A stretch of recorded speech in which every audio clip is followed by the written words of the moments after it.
Presiden Prabowo Subianto akan menghadiri pertemuan Dewan Perdamaian bentukan Donald Trump di Amerika Serikat. Peran apa yang bisa diambil Indonesia dalam pertemuan itu demi masa depan Palestina? Kami akan membahasnya bersama pakar hubungan internasional Universitas Parahyangan, Julius Purwadi Hermawan. Mas Julius, selamat petang.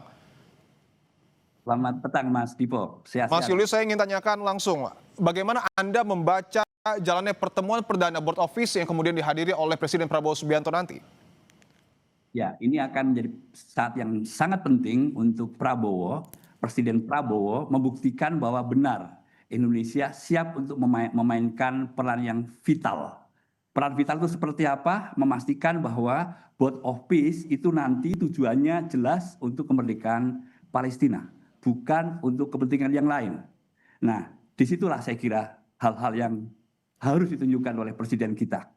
Oke, artinya ini akan menjadi gambaran apakah kemudian Indonesia betul-betul siap untuk mengambil peran vital di Board of Peace. Saya ingin tegaskan lagi, apa yang kemudian harus diprioritaskan oleh Presiden Prabowo Subianto dalam pertemuan nanti, Mas Julius?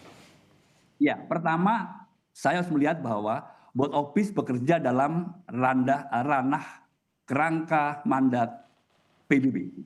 Dalam hal ini kita bicara DKPBB 2803. Lalu termasuk di dalamnya adalah ISF. International Stabilization Force juga menjadi bagian dari proses itu. Kritik kan sudah muncul ya bahwa Board of Peace sudah punya kelemahan, ISF saya kira cacat gitu ya. Nah, presiden kita tetap bersikukuh gitu. Ini adalah satu-satunya ruang yang tersedia bagi Indonesia untuk membuktikan kita bisa berperan untuk bangsa Palestina. Dan ini menurut saya itu saatnya.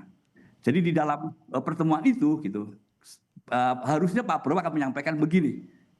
Pastikan ini dalam kerangka mandat PBB. Oke. Yang kedua, menurut saya rambu-rambu yang kedua itu saja adalah tujuannya two-state solution, bukan one-state solution. Saya kira itu dua kunci utama, Mas Dipo. Oke, two-state solution ini yang kemudian betul-betul harus didorong oleh negara kita. Tapi pertanyaannya bagaimana Indonesia bisa memastikan solusi dua negara ini bisa dipahami oleh negara anggota Dewan Perdamaian khususnya Amerika Serikat dan tidak terkecuali Israel yang kemudian juga sudah bergabung?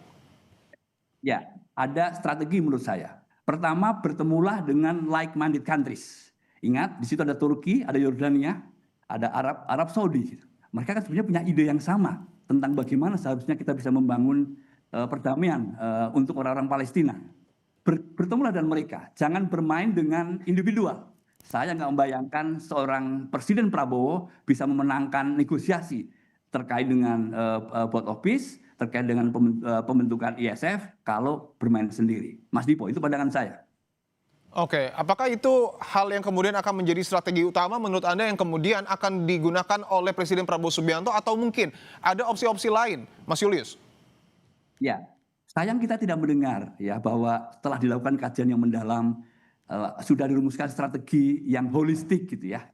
Kecuali kita mendengar bahwa Board of Peace dan ISF itu satu-satunya solusi yang tersedia untuk bangsa Palestina. Saya agak khawatir kita tidak punya strategi. Gitu. Tapi strategi yang paling mungkin adalah karena nanti akan bertemu besok ya, saya kira akan memulai pembahasan di Washington di summit gitu ya. Dan itu saya kira Indonesia harus menyampaikan. Kalau saya menyarankan malam ini cobalah bernegosiasi juga, bertemu juga dengan negara-negara yang punya ide yang sama, punya empati yang sama dengan bangsa Palestina.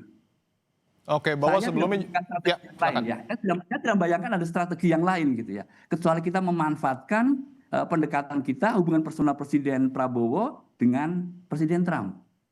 Oke, bahwa kita tahu juga sebelumnya menjadi perhatian Israel beberapa kali juga masih menyerang Gaza, kemudian juga Hamas meminta Dewan Perdamaian atau Board of Peace ini mendesak Israel untuk menghentikan serangan ke Gaza. Bagaimana memastikan Israel ini tidak lagi melakukan penyerangan di Gaza, Mas Julius? Nah, itu sulit ya, sangat sulit.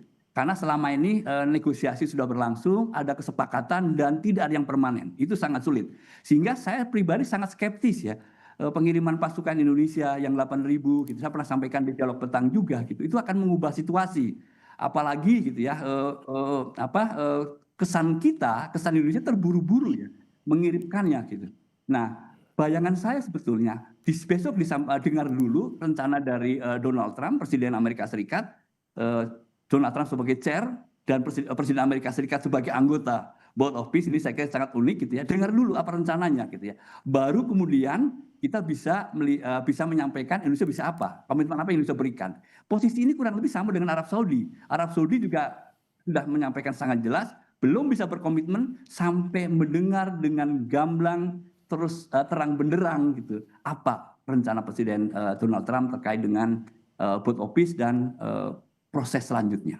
Oke, artinya penjelasan soal makna dari Board of Peace termasuk perannya terhadap Gaza ataupun Palestina ini harus betul-betul menjadi pembahasan yang diklirkan dalam pertemuan perdana ini, Mas Julius. Saya kira ya, dan itu tidak bisa ditawar. Dan kita hanya bisa menyampaikan komitmen kita kalau belak-belakan, kalau semuanya clear, transparan, visinya jelas, termasuk juga timeline-nya.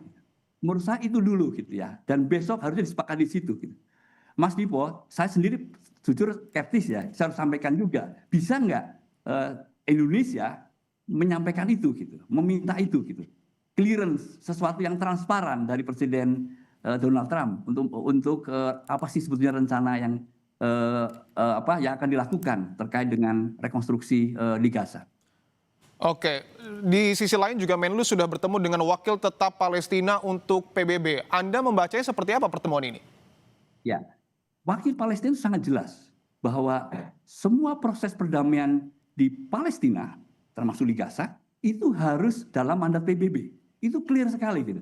Dan saya berharap pertemuan Menteri Luar Negeri kita dengan perwakilan dari Palestina itu juga clear, terang benderang.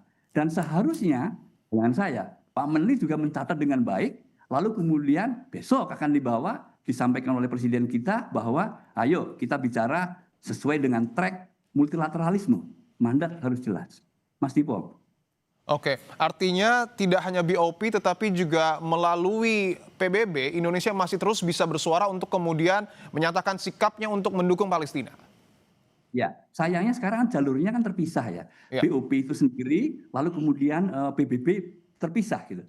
Dalam hal ini saya bicara soal DKPBB. Dan Indonesia kan tidak menjadi anggota DKPBB. Bukan anggota tidak tetap juga bukan gitu ya. Tetapi Indonesia bisa menyalurkan pandangannya kepada mereka yang sekarang ada duduk di DKPBB untuk proaktif saya kira menyampaikan pentingnya DKPBB menjadi proaktif dalam kasus pembentukan BOP yang tidak sesuai dengan mandat PBB. Oke, bahwa tentu menjadi menarik juga melihat dinamika politik yang ada di dunia saat ini. Apakah menurut Anda Dewan Perdamaian bisa memberikan solusi bagi Gaza dan tidak jadi alat kepentingan bagi negara tertentu, Mas Julius? Nah, itu yang saya khawatir betul ya. Bahwa kalau kita membaca dari awal, BOP ini sepertinya lebih condong ada alat kepentingan. Kepentingan atas nama kemerdekaan Palestina, martabat bangsa Palestina gitu ya. Lalu muncullah BOP ini. Dan kalau kita cermati charter dari BOP itu kan banyak kejanggalan. Saya kira ini sudah disampaikan oleh banyak pakar HI, termasuk juga oleh diplomat-diplomat senior. Gitu, kejanggalan-kejanggalan itu. Gitu. Tetapi lagi kan rasionalisasi kita nyebut bahwa BOP ini kan satu-satunya jalan sekarang, nggak ada yang lain gitu, nggak ada yang lain gitu. Nah, kalau nggak ada yang lain, nah sekarang tinggal gimana kita memainkan strategi yang efektif, yang saya bayangkan sudah disiapkan oleh negosiator-negosiator kita, oleh ahli-ahli strategi kita yang sekarang bergabung di Washington gitu. Harapan saya itu gitu. Baik, tentu kita sama-sama menunggu peran vital dan juga strategi dari negara kita untuk betul-betul berperan dalam pertemuan perdana Board of Peace termasuk juga untuk mendukung Palestina. Terima kasih pakar hubungan internasional Universitas Parahyangan, Mas Julius Purwadi Hermawan telah bergabung di Kompas Petang.